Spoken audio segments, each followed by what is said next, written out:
What's up, guys? Back again with the great Mason to introduce us and talk about everything related to your college football experience.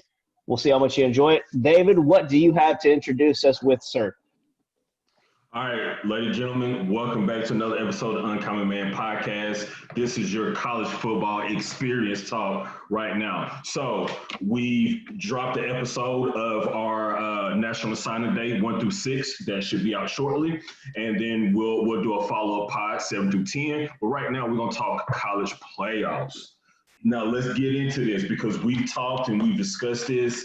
Hey, it's a wild shit going on, okay? And it's going to get even wilder. So, Mike, if you want to bring up what the college playoff is actually looking like as of right now, you got games that are going to ensue, and things should change up. Let's get right into it, gentlemen.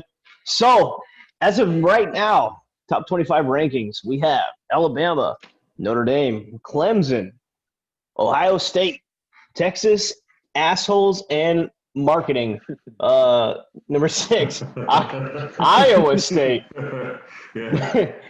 Number 7, Florida. Number 8, Georgia. Number 9, Cincy.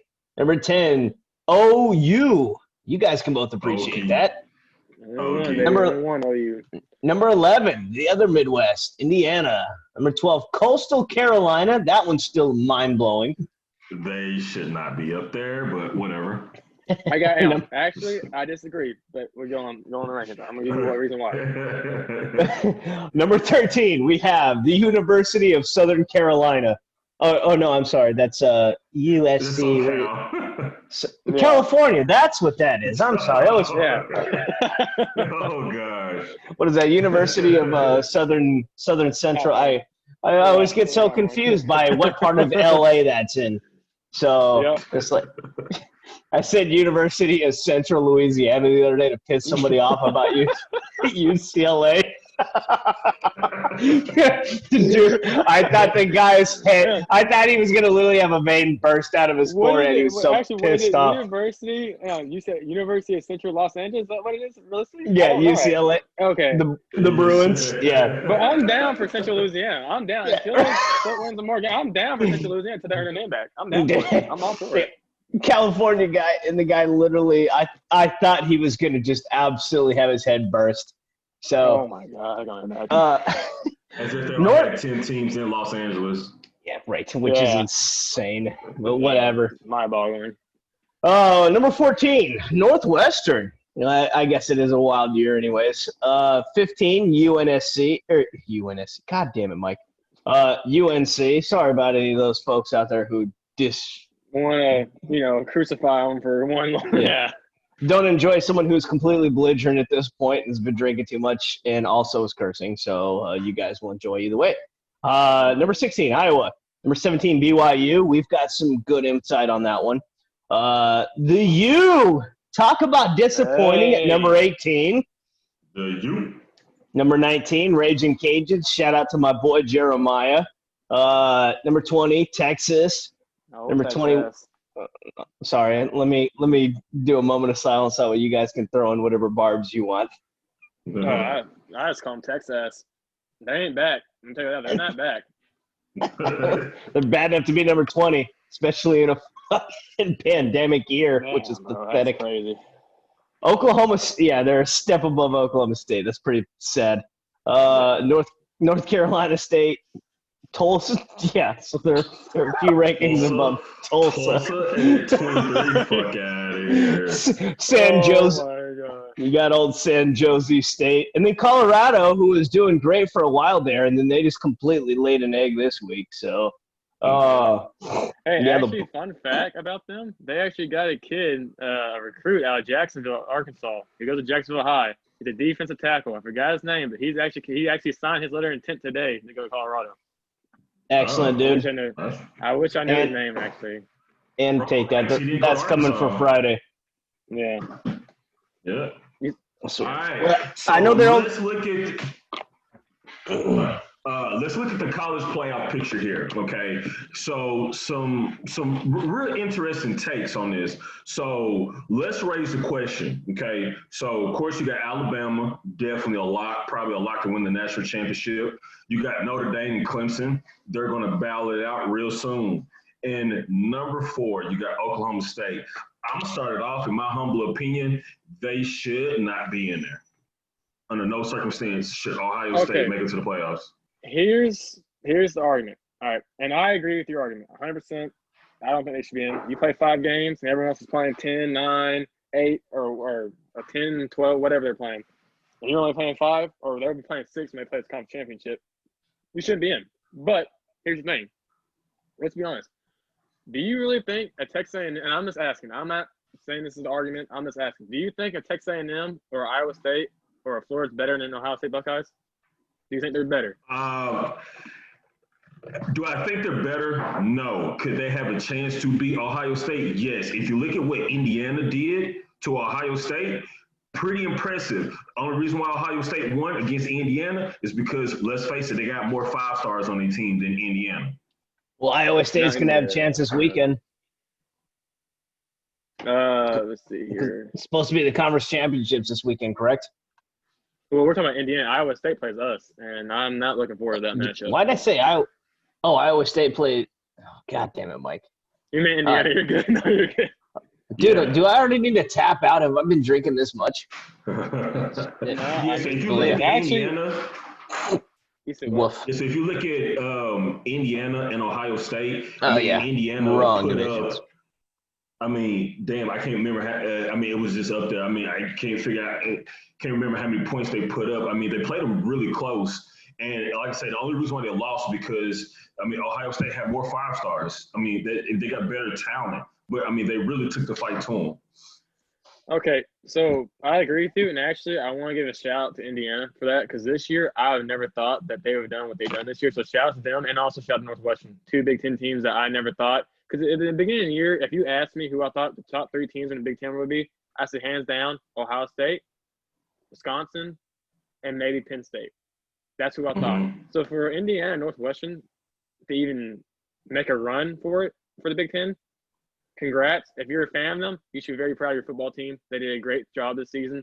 If you're an Indiana fan, I know you're not going to the Big Ten championship because you lost to Ohio State, but you, like David was just saying, you hung in there, you fought with them, and honestly, no one gave you the benefit of the doubt.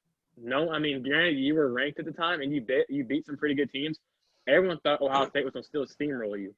So for you to even give them a fight, and also there's a point in time where we're saying that if Ohio State had COVID problems or they had a rule, actually it wasn't COVID, it was the rule. They had a rule. If you didn't play 6 games or more, you were not eligible for the Big Ten championship. And if you look right now, Ohio State record, they were 5-0.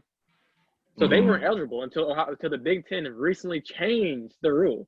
So therefore, Indiana was going to get in the Big Ten championship and face Northwestern in Indianapolis this Saturday. But of course, it's Ohio State. The name brand plays a role in the Big Ten. The Big Ten, Ohio State owns the Big Ten. That's their conference. They're going to bend bend their own rules and say, hey, you know what? We're wrong. Sorry, our bad. Let's do 5 games. We didn't think this through. We haven't actually, honestly, the Big Ten haven't thought this COVID thing at all through. Honestly, they were the first ones to say, we're not playing. We're not playing. You're going to follow us. They were the first ones to make an announcement. Then I want to say the SEC said, oh, we're playing. And then the ACC said, no, we're going to go with the SEC. Pac-12 said, oh, we're going with the Big Ten. And then it came down to Big 12. We knew how that worked out. Big 12 said, we're playing. So the Big Ten as a whole has had, during this whole pandemic, if you're a conference and you're watching how it handled, let's say in the next 10 years, Lord forbid, there's another pandemic, don't model what the Big Ten did. The Big Ten has handled this horribly. If you make a rule and you say you have to play 6 games in order to get into the Big Ten championship, you stick by that rule. I don't care if it's the SEC and Bama only played 5 games. If Bama does not meet the 6-game requirement in the SEC, you don't put Bama in the SEC championship to face Florida. You put whoever the next team in the West is. Which I'm pretty sure the next team in the West would be, who do we think here? Would it be – who would the next team in the West be? It wouldn't be Auburn this year. No, definitely Auburn. No, Auburn. Who would it be? Technically, It'd be A&M, wouldn't it? It would. Oh, well, fuck. They're right there at 5. I don't know why I didn't look at that. You're right. Thank you, Michael. 2 points for the drunk guy. There you go. There you go. Good shit, Michael. That's what we like to see. That's what we like to see. He rebounded. Hey, good shit, Michael. Thanks, But buddy. anyways, anytime, man. Anyways, so it'd be A&M. So I don't understand why the Big Ten would backtrack. You already backtrack on your initial plan, not playing football. So you all make it look stupid for doing that, honestly. You get crucified for that. And so does the Pac-12, because the Pac-12 started even later than the Big Ten did. So you get crucified for that, and then you make this rule saying, okay, you got to play again, you got to play 6 games, because you're seeing all the other conferences, they're having no problems. They're playing their games. Now it's during the fall. Now we're in the winter. Now you're starting to see players get more sick, more outbreaks. So they weren't thinking that through. They were just thinking about the fall and see what other teams are doing, see how the problems weren't as bad as they initially thought they would be in the fall. Now you get to the winter, things are getting worse because it's colder. You're getting sick. When you're out in the cold for longer, you're going to get sick. And that's a whole. And like I said, I think some of these. That's a whole different argument. But I think some of these COVID tests are false positives. But that's a whole different argument for a whole different situation.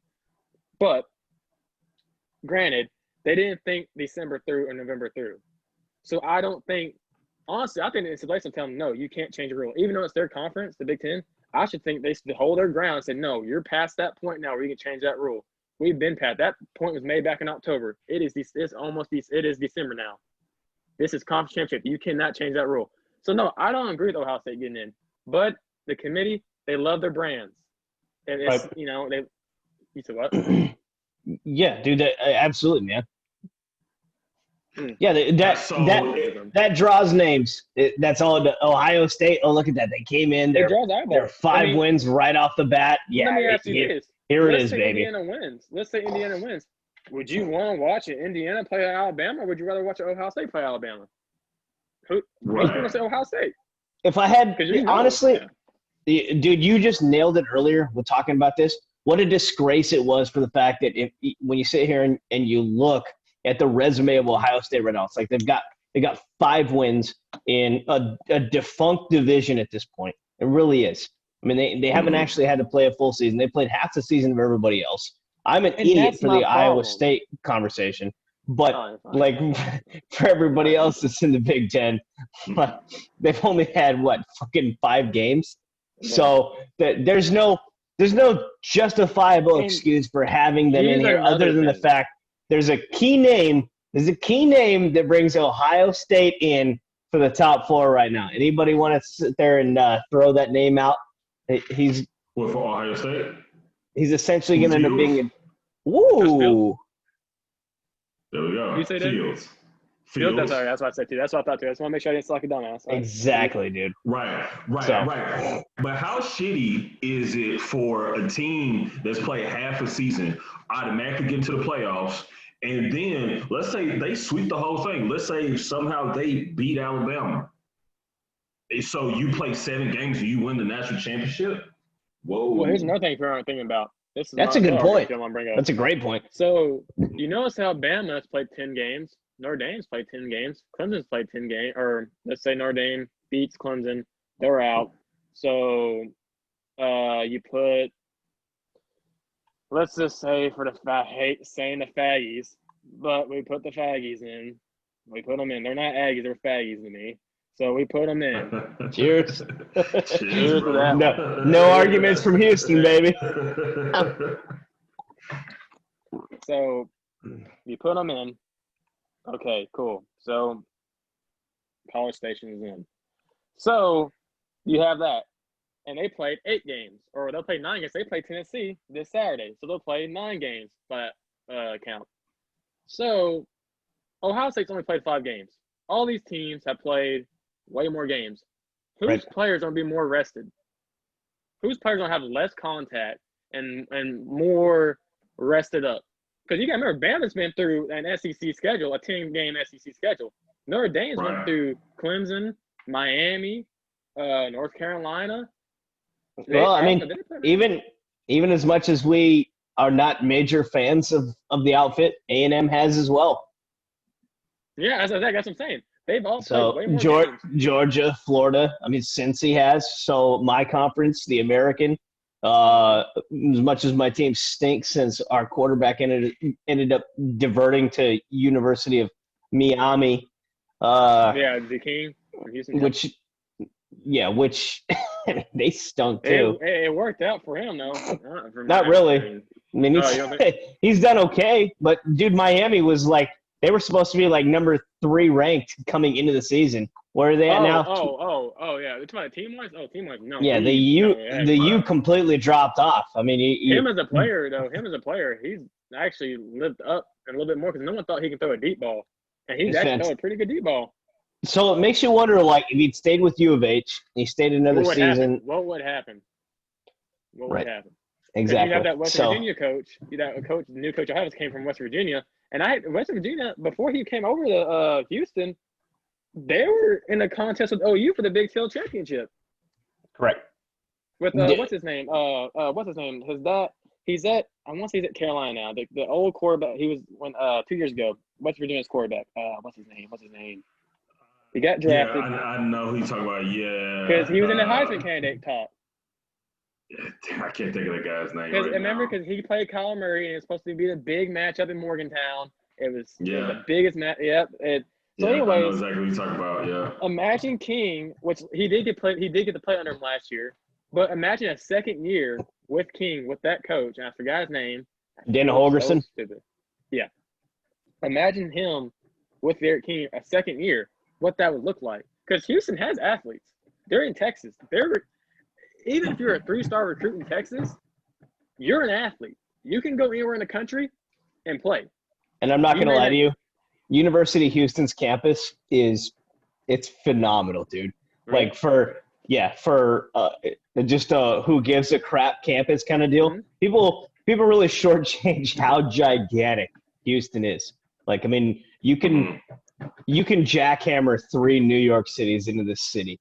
Like, that's how wide it takes. It's literally 40 miles across this town. Houston is an amazing city alone. So even count out the things to do there. So, I mean, come on, there's attraction there. So they can get players over there. That's not the problem. The problem they're bred here. Yeah. They're bred here. It's just a matter of whether or not they stay at U of H. Yeah, exactly. So back to the playoff talk with all that. We got track with the great Houston. And we played them last year, and we all know how that went in Norman. I don't know if you remember that game last year. It's inevitable. Dude, honestly, I got scared. I thought Houston was going actually because if you remember, Baker Mayfield, y'all upset us the first game 3 years ago. You upset OU when we had Baker. No, I didn't know that. I don't recall that, man. I think I was offshore at that time. I wasn't really paying attention. What was it? We scheduled a game with y'all, and we had 2. I think it's the year we went to the Sugar Bowl against Auburn. So we had Baker, Joe Mixon, Samaje Perine, all these guys, and You guys had Perine? Samaje Perine from Bengals, Cincinnati. Yeah. Oh, I had no idea, man. And the same backfield. Huh, that's wild, dude. That's a hell of a backfield. With Baker Mayfield and Stoller and Shepard. It was like a thunder and lightning back there. Mm-hmm. Man, he hasn't done shit in New York, has he? Stoller and Shepard? No. Oh, yeah. No, the Jets. Perine. Yeah, Perine's with the Jets right now. He hasn't done shit. Is it somebody? I thought Samaje Perine's with Cincinnati. Am I tripping? Is he with Cincy? Mixon. I thought they're both in Cincinnati. Is Perine in Cincy too? Because he started for them this past weekend against us, the Cowboys. No, I mean maybe possibly. You're correct, sir. I know. Yeah. Well, he's you are correct quite a bit. He's bounced around. He started with. He has bounced around. Yeah. He started for the Bengals this past week against us, Dallas, and you are 100% correct. He didn't have a good weekend though. He didn't have a good day. I don't think. If I recall right. He didn't have a good day against us, and I hate that because he didn't know you, boy. And I love my Cowboys, and my Sooners come first. And I hate seeing them. I hate Samaje playing like that, and it sucks. Respect and love that. But anyways, I think the question is if we agree that Ohio State shouldn't be in, who's next? So do we have what do we give this the old Copernicus? Where are we at with this? We giving it a no.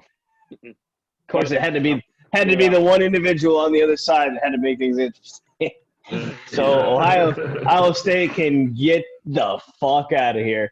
Go Get get them me, out. bitches. Get them, boot them out. Bye. Don't come back. So talk to us, Mason. So, buddy, you had a great point going earlier regarding what's coming up this weekend with Notre Dame and Clemson, as well as A&M and Alabama. Let's just go ahead and accept that's Entertain going it. to be We'll entertain it. We'll entertain that's it. going to be is what it is.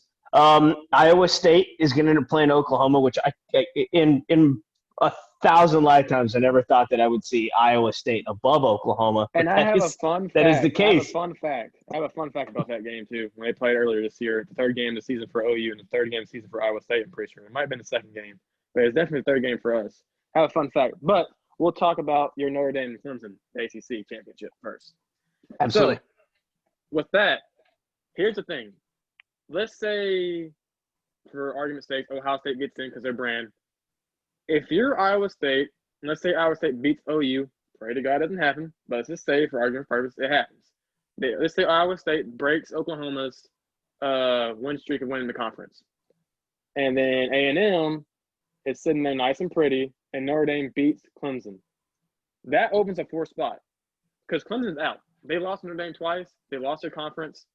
They're out. They're done for. They're not getting in. So the only way I see – actually, there's no way for Clemson to get in if they lost. I would say if it's a close game. But even if it's a close game, you still have 2 losses, and you lost your conference championship. So you're out. So let me ask you this. If you had to pick between A&M and Iowa State to get that 4th spot, who would you pick? And go by eye test. The eye test is look at their wins, look who they beat, and the teams that they're supposed to beat by a lot, did they beat them by a lot? They didn't win by a field goal against Kansas. I want to take Iowa State, dude. I really do. Not because I'm discrediting A&M. Yeah. I mean, because let's look at ourselves. I mean, A&M's beat Florida, which right now technically Florida's playing Alabama for the SEC championship this weekend. They've beat them, not by much. It wasn't substantial. But Iowa State has cleaned house when they have won games, dude. I mean, look, Kansas State, they zeroed them. They gave them a goose egg. They can't, do you understand how hard that is in football to not get any points on the board? So I'm gonna have to break with you guys. Y'all go Iowa State. I gotta go A&M because of strength of schedule. Okay. I hate you. Schedule? I hate you. So, for what it's worth, it's what it is. It's strength of schedule. I'm just saying. I think A&M got to go. Let's look at, ladies and gentlemen, let's go to the board and see what A&M strength of schedule is, shall we? Let's take a look. Well, up first on here, we have Vanderbilt, unranked, great team, beat them 17-12. What a beatdown! How about Alabama, 52-24? They didn't even make half of Alabama's points. What a loss! A&M versus Florida, who is now just lost to LSU, who's still unranked. 41-38. I'm not great at math, but that's a field goal, ladies and gentlemen. Next up, we have 2 touchdowns over Mississippi State unranked. What a team, what a team. We have Arkansas, literally the worst team who needs to be deported from the SEC. They let Arkansas put up 31 points on them. What Vanderbilt, okay? They're not worse than Vanderbilt. Don't you start that shit. They're not worse than Vandy, okay? Oh. Pardon me, sir. If we went to the game breaker of South Carolina, those game chickens, they put up a field goal against Texas assholes and marketing. So, they beat up on Mizzou, who also beat Florida. So, I'm not much of a betting man, but if I had to take Vegas odds, I would say Alabama probably will beat Florida this weekend. All right, but okay, so here, So most of those teams that A&M either barely beat or lost to would mop the floor with Iowa State.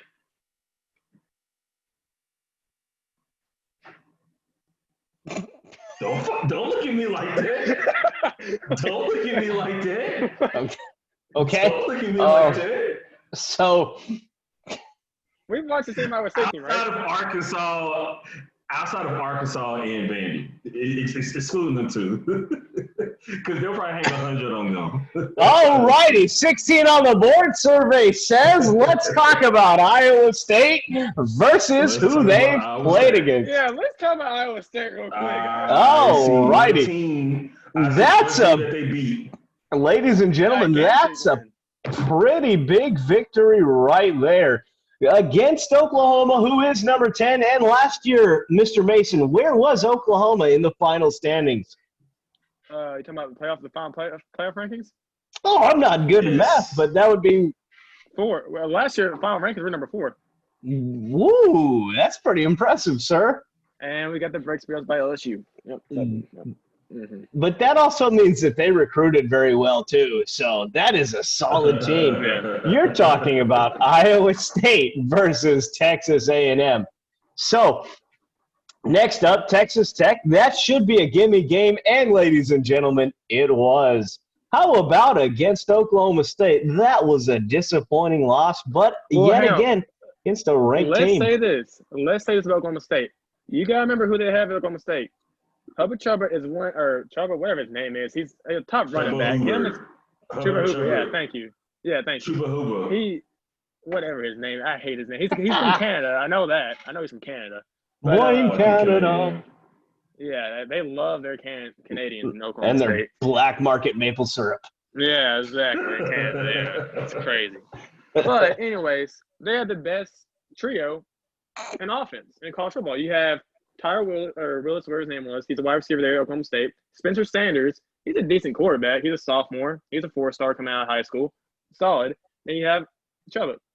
That's a good trio. That is probably the best trio in college football that you can think of. Maybe you can make an argument for Iowa. Maybe the only one that's better is hands down Alabama with Harris, Mac Jones, and Smith and Waddle. They have a fucking which is going over there. Unfair recruiting at this point. So did Iowa State win that game, or did they lose that game? No, they lost. Against the ranked. Okay. Against a very good Oklahoma State team, though. You're talking about a ranked Oklahoma State team is who they lost against, right? It wasn't an unranked team that they lost by a field goal. Oh, so you got to remember Oklahoma State was a higher ranked there, too. This is the playoff rankings now. A&M lost to who again? They didn't just lose, though, to Bama. They didn't just lose. They didn't just lose. Lost to Bama. They didn't just lose. They got curb stomped. Lost to Bama. But who did they beat? That's the biggest. Who did they beat? And then Florida? This, you got this right here, dude. Dave, what is that? Who did Iowa State beat outside of Oklahoma? Dude, they zeroed a team. They goosed a team. Kansas State. But Kansas State was a solid team. Kansas State beat OU this year. Kansas State was a solid team. Yeah, he just said that. They beat OU. I mean, hey, OU's having a bad year, okay? Okay, time out. That's a 10th ranked bad year. Hey, for rebuilding purposes, I'll take number 10 all day, baby. I love it. Yeah, 10th ranked all day. Bad team. I mean, that's a pretty solid bad team. What do they have? Like what, 3 or 4 of the top 10 recruits out of high school that we were just kind of perusing earlier? From what 247 said? I love OU, and I'm telling you now, and everybody watches, he's an OU D writer. No, I watch college football. I'm a big Sooner fan. I love my OU, but I'm a college football fan. So if someone's better, I'm going to say someone's better. But listen, I'm telling you right now, for Kansas State to come in and beat OU, they beat OU last year. So there's a thing. They have talent. Kansas State is a good football team. They got a good new coaching staff over there. Their coaching staff, whatever they're trying to sell their players, they're buying in. This is his second year here. They're buying in at Kansas State. So for them to beat OU not once but twice, that tells you something. And also, you got to remember, Kansas State lost their starting quarterback this year. He's gone. They don't have their starting quarterback. And I think his name is he wears number 10. I think it was. I can't remember his name. It starts with an S. I wish I knew his name. I'm having the farts now. But anyways, no worries, dude. There's so many of them. They lost their starting quarterback. And I'm telling you right now, he was there when they beat OU both times. So if that tells you that quarterback. If I'm the NCAA, I'm taking the SEC team over. All right, let me ask you this. That's fair though. That's fair. I get where from your standpoint, especially from an X's and O's and who's going to be watching this. Of course, they're going to take A&M because the following is insanity. Yeah, because I think both teams are one-loss teams, right? Yeah. So if Iowa State's got 2. That's 2. They got 2. But here's my argument. Here's my argument, though. Let me ask you this. So let's bring this up then. Let's say Oklahoma beats Iowa State, which I think will happen. Not because I'm an Oklahoma fan, but because here's my argument with that. When Iowa State played Oklahoma have 3 players suspended. 2 of them are stars right now. Rodney Perkins, Ramondre Stevenson. Stevenson has been a game changer. Rodney Perkins may be one of the best D linemen right now in the nation. And for all of you that said that Oklahoma doesn't have a defense, last time I checked, let me make sure we're top 20. Let me make sure of that too. Let me double check that. Let's see here. Let's go over to NCAA and make sure, because I'm almost positive we were top 20 total defense. Let's see here. Oklahoma. 15th ranked in the nation defense. That's pretty good, dude. When 2 years ago, Oklahoma was 100 and something. But where's A&M at? That's really A&M? bad. Oh yeah, A&M's defense at 36. Let's look at offense. Let's just look at offense real quick. Oklahoma, of course, 15. So 15 and 15. You got a 15th ranked defense and a 15 offense. That sounds pretty balanced to me as a football team right now in this point of the year. Let's see where A&M is. All right, gentlemen. So, gun to your head right now. If you guys were a general manager for an NFL team and you had a choice between 2 quarterbacks who battled it out for an SEC game that was kind of crucial when it came to the overall ebb and flow of what was going to end up happening for the inevitability of this upcoming playoffs, you had to choose between Kyle Trask and Kellen Mond. Who would you take? Kyle Trask. Not even a question. Kyle Trask. Trask. Trask. Why is that?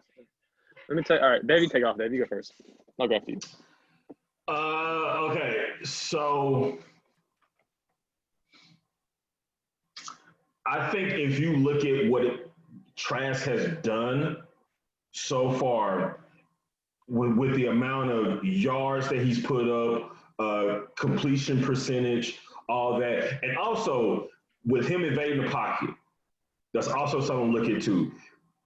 Trask is a big boy. He's a big boy. I mean, he's almost like Josh Allen build big boy. So I think he'd be able to drop the hammer with some polishing. Don't get me wrong, some polishing.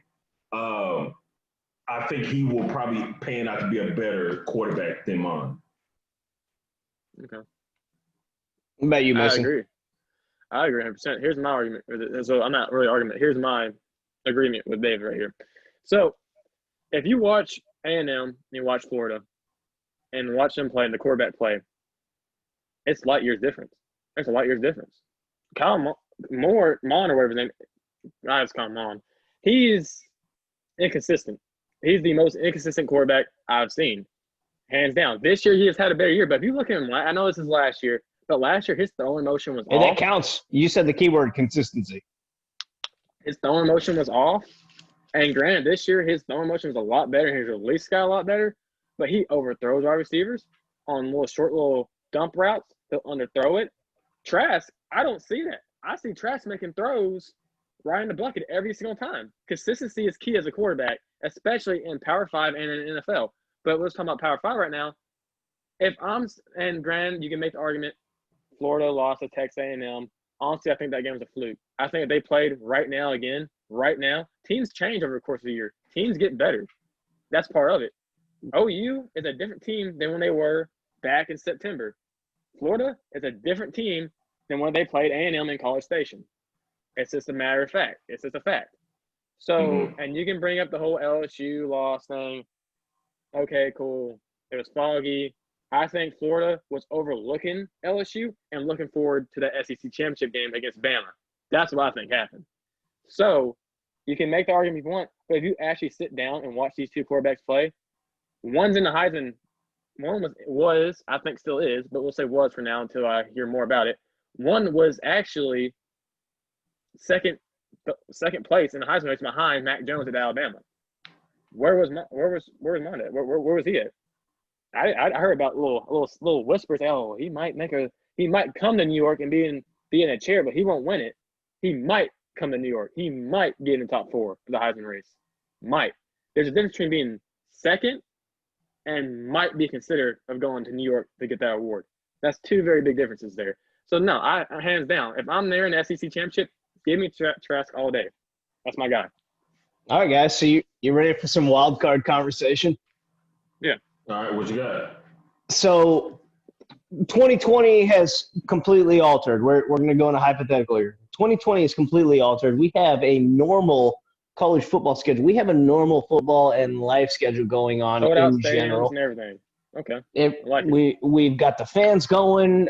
We have the all-around effect. Yelling, blah, blah, blah, blah, blah. We have the stadiums taken into account, no questions asked. Who is going to be the Heisman Trophy frontrunner for this season? And would you have seen it being anybody other than who the current one is most likely to end up being? It would have been Fields, in my opinion. Under a normal circumstance, it would probably been Fields. Okay. I would say Trevor Lawrence, just because if it wasn't for his COVID situation against Notre Dame, he was having a pretty damn good year. So yeah, but it's almost nearly impossible to win it twice. I don't think he won. But here's the deal about it is like the only reason Notre Dame ended up in the predicament they are playing in the ACC is because of that. Because of COVID. So if that's the case, I mean, maybe even the quarterback for Notre Dame, he might have been in the contention. Because Notre Dame has an easier schedule. Trevor Lawrence, he's not going to win the Heisman. But not this year, no. But I mean, you look at Notre Dame, Ian Book. I mean, he's as much as I am not a fan of Notre Dame and the fact that they're this freelance team in the NCAA, he's had a pretty solid season, man. Let me tell you about Books real quick. The thing about Books is that last year, I think people are too much caught up in last year with Books, and here's why. He last year was he's like what mine. It takes me a minute, and I hate saying his name. I always feel like I'm mispronouncing the damn name. I fucking dumbass. I feel like I'm not saying his name right. But I'm calling Mon or whatever his damn last name is at A&M. We're talking about Kyle Mon, whatever his name is, the most inconsistent. He doesn't mean anything else either. So I feel like I hate his name. But anyways, he was just like him last year. Kyle Mon last year. He was just like him. Inconsistent. You're worried about how he's going to come in the game. If he gets rattled, if he throws an interception, you wonder if he's going to come out confident or if he's just going to do it again or if he's going to fumble a snap. This year, Ian Book has turned a whole 360. This Notre Dame, I think, besides Bama, is the most complete team in college football this year. I won't argue that at all. I watched the Clemson game, dude, against Notre Dame, even without Lawrence being in there. Do I think Clemson would have won with Lawrence? Yeah, absolutely. But at the same time, there's nothing that Ian Book has done with Notre Dame as a game manager that has led me to believe that with the right system that he hasn't been anything shy of efficient, dude. And here's the thing about Clemson. Honestly, and people want to bring up the whole, Trevor Lawrence wasn't in, this and this. I'm not saying that didn't play a factor. That definitely played a factor. It's Trevor Lawrence. The kid's going to be a first round. Maybe even be a first pick. I think it'd be a first pick. And he's got 3 years of consistency with the same offense. And won a natty as a freshman. So, I think he would have made a difference for sure. But people would give that a little too much because the thing about Clemson is they're a well-balanced offense, just like the Ohio States, just like the Oklahomas, They're well balanced, and that's the credit of Dabo. But here's the thing: Notre Dame's defensive line, they did a very good job against Travis Etienne. They did. They shut him for him. And for I being would Travis, love for Denver to draft that guy in the second round. I Oh, would he's love a for stud. it. And for Which any one? other running back, Travis Travis Etienne. Etienne. Yeah. I'd take that guy in the New York Minuteman because he would change the entire. Dude, that kid's Like, a stud. yeah, especially with our running backs are already pretty solid, but to have him in the backfield, absolutely. That's All more right, depth. so I think right now the two front runners is Trask and Mac Wilson for a Heisman watch, right? Or unless they updated it. Mac Jones. Right? Mac Jones, yeah. Mac Jones. Okay, so Because there you is saying no- Mac you Jones weren't is wrong. right? You weren't wrong. Mac Jones is a front runner. There's no way he's not going to get it. Yeah, no, he's not. He's been going crazy. You got Zach Wilson from BYU confused because Zach Wilson was in the content for the top for a Heisman. I think Coastal wrecked his chances. Yeah, that's what I'm saying. The moment you lost to Coastal Carolina, done. Yeah, Coastal wrecked him. No, 100%. Zach, yeah, he's done. But so here's a wild one, David. You and I were talking about this back and forth, and it's cool having Mason here because Mason can give us his input too. But there has historically not been any good quarterbacks that have come out of Alabama or Ohio State and been prosperous in the NFL. So we've got two of them right now who are potentially, which I think one of them is an absolute sham, and he's proved that this year in the 5 games that he's had to play stunk. The other one is now Heisman material. What are the odds that an Alabama and an Ohio State quarterback end up being worth their weight in salt in this upcoming draft? Dude, I don't know, man. It's those people. Listen, if I'm a quarterback, okay, and I'm looking for a team to go to, historically, those are 2 teams that you want to go to. The teams are loaded. I mean, stack the deck. I mean, you have endless amounts of talents. You can bring the 4th stringer off of the bench and put up ridiculous amounts of points. But the problem is they have such a perfect situation that when they are drafted, normally they're drafted to pretty shitty teams. So you go from winning pretty much every game to a terrible team like a Jets or like what Miami used to be, what Cleveland used to be. And now you don't have any of that because let's be honest, in some years Alabama and Ohio State can go in and whoop the bottom of the NFL. So when you go from a team that you're always winning and you have just the endless amounts of talent, and then you put them on a terrible team, it's almost like fool's gold. They look like all Americans, Heisman Trophy winners. Then when they get in the NFL and they get on a bad team, fool's gold. But what happens if you put them on a good team? I think that's something that we haven't seen either. When's the last time have you seen a Ohio State quarterback and an Alabama quarterback go to a contender right off the bat? Look at Cardale Jones. He went to San Diego, right? That didn't really work out for him. Or Buffalo. Even when you end up in Buffalo, he's still a fucking joke. Yeah, Buffalo. Okay, so let's go back and look at Matter of fact, I think his replacement ended up doing pretty decent. Yeah, and then so he did. What's Saturday's game? Who's that against? The Bills. Would that be Cardale Jones' replacement too, by any chance? Oh, yeah. It'd be the same guy. Same thing with Alabama. What Alabama quarterback went to a good team? The last one that came out, he went to Cincinnati, right? Rode the bench in Cincinnati for a long time because he was behind Dalton. And thankfully to him, I mean, we ended up with a Super Bowl out of it, so I'm good with that. Yeah. Yeah. Super Bowl. Peyton Yes. Manning and Von Miller. Yeah, Mhm. they dismantled. Actually, dude, oddly enough, he just had a game this week, and he ended up taking the reins from shit. Where is he now? He's taking snaps, not in Cincinnati. He's taking snaps in Vegas. He's behind Carr in Vegas. So he ended up taking. Oh, I Lord. guess Carr got wrecked at some point Hey, in and time. can we say something about Derek Carr real quick? He's had a lot of people give him credit right now. He's had a really good year, honestly. Like he's actually been really good. Hey, You watch him? he's I been like a- him. Like I like him a lot. I gotta be honest. For me. I gotta be honest. I still haven't been impressed.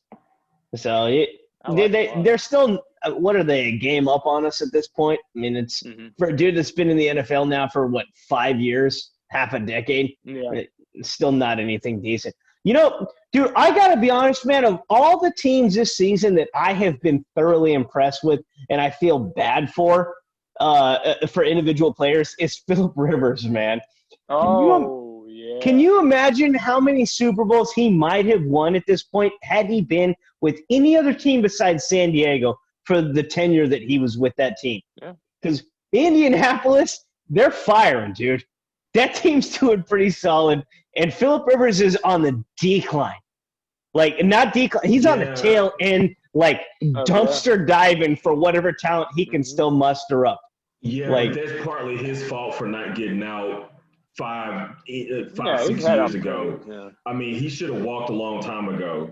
Yeah, right. Yeah. But I'm just saying, it'd be interesting to see what his career would have turned out had he walked away from San Diego. Yeah, for sure. I agree with that one. Yeah, it's just kind of one of those what-if scenarios where it's like, man, it'd be interesting to see what this guy his career had actually ended up parlaying to be had he walked away from, the Spanos family and the fucking nightmare that they've conceived. Well, the Chargers might have themselves a little quarterback right now with Justin Herbert. Yeah, and they'll squander him too. Yeah, they'll fucking absolutely. They'll waste his talents. They already are. They're flushing him right down the toilet. Look at that. He's had a good rookie year. Yeah. Oh, he's had an insane rookie year. Well, dude, we both missed the mark on that one brutally, especially me being a U of O fan. So, dude, I completely missed on that one. Like I watched. He was in the Senior Bowl. I watched the Senior Bowl, and I was like, he'll be a first round pick, but I don't think he'll do it. He'll be one of those first round picks that end up being a second string quarterback. Yeah, rising. Yeah, I was totally wrong. Props to Justin. He's already had a game this year that he's thrown for more yards than Drew Lock has. So in Drew Lock's entire career, which is disappointing. And while we're talking about Oregon, real quick, a little nugget for whenever we do the recruiting segment again. I got 2 Oregon players on there, actually. 2 Oregon recruits. Penny Sewell, his little brother? No. One of them, what's his name? Sorry. Let me look at my note. No, you're fine. I don't want to say his name. I'm already out. There's 2 of them on there. One was a wide receiver. The other one's an offensive tackle. So you're replacing what's the tackle y'all have going to draft this year? He's really good. Yeah, him. You have another tackle that's he's about. I'm not gonna say his name. That's what I'm gonna say. You have 2 Oregon players that I'm really, really big on that I think will be doing big things in Oregon in the next couple of years whenever they get down touchdown Eugene. And they'll still fuck it up. Yeah, Mario. Yeah, he probably will. Cristobal.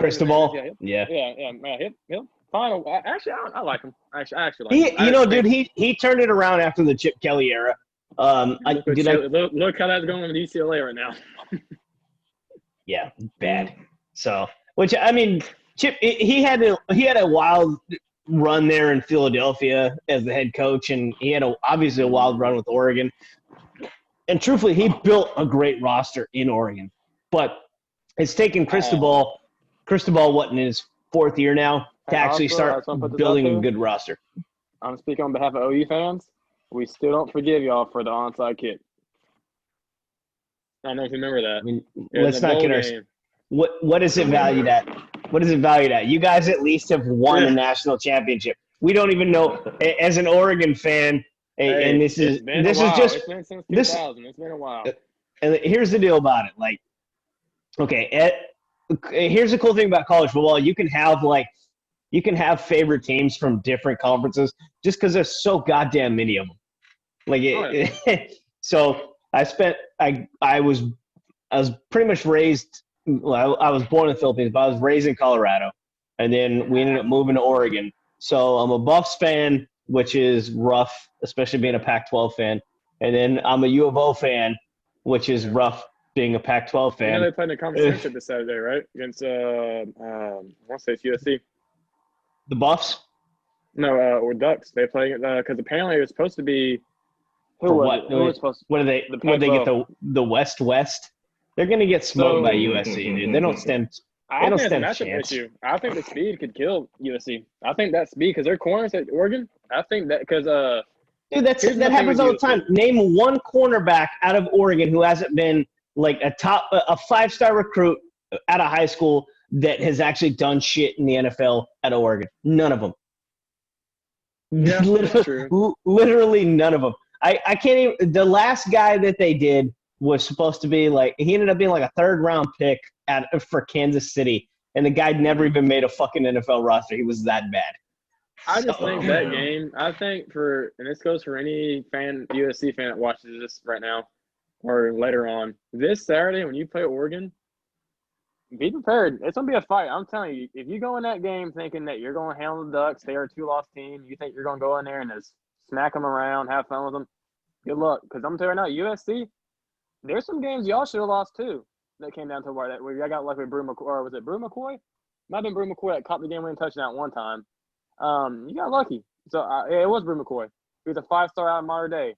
all You got lucky. the Saint Raw kids or whatever the hell. I Yeah. never can remember their names. The Was it? Amin Saint Ra and whatever the Yeah. all those That's crazy. ridiculous like Egyptian names that those kids Amin Ra Saint Brown Equanimous and Amin Ra. That's what Equanimous. Crazy. Guys, guy sounds like he should be in some God of War video game. Hey, some of these kids have some unique names that I'm scared to say. There's one that I know that's on the list, my top 10 list.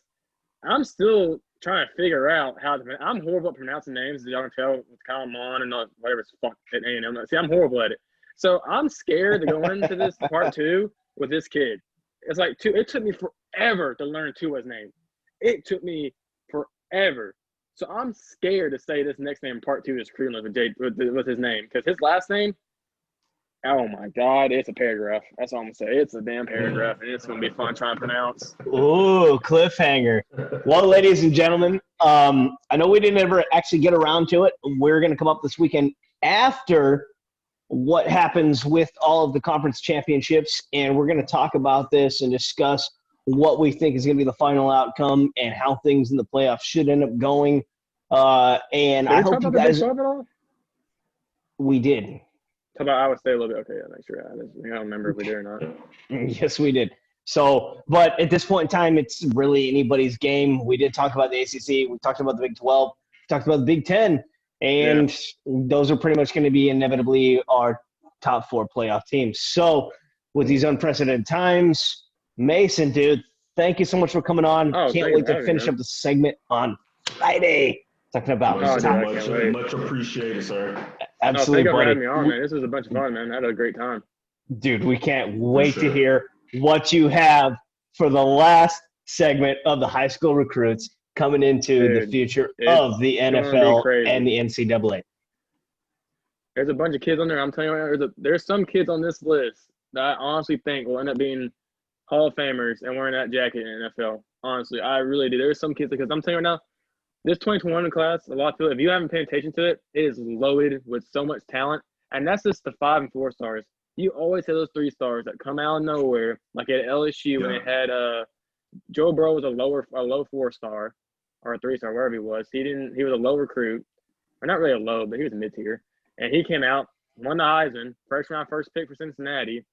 It's just, this 2021 class is really low. And 2022, even better. And that's crazy thing because I thought when I first looked at this 2021 class, I'm thinking, there's no way you can top this class.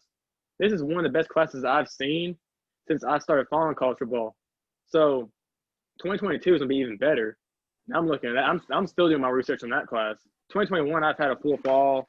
I'm looking at a lot of kids. 2022, I'm still finding kids that are climbing up the ranks because they're showing out with what high school football season they have left. Because I know some don't have it, and some of them are shortened, or some are waiting till the spring.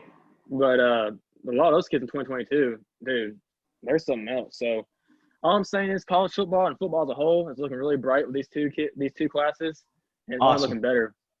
So yeah, that's all I gotta say. Sweet, we'll dude. save the rest for next time. Absolutely, David. What has this been another episode of? The Uncommon Man podcast. What's Again, special? Like, share, subscribe with our special guest, Mason. We'll put his info, his Twitter handle down in the comment section so y'all can reach out to him and follow him and Please see do. what he's posting. Please do. And We do. And we follow all of his OU updates. Kid's got some great insight. We love it. So it's such a blessing to have you on the pod, Mason. We're going to have you again for Friday's upcoming event. Man, I'm so stoked. Honestly. And then next week we get to talk about NCAA playoffs. Yes, sir. Yes, sir. So, all right, ladies and gentlemen, it's been fun. We got to go. Later.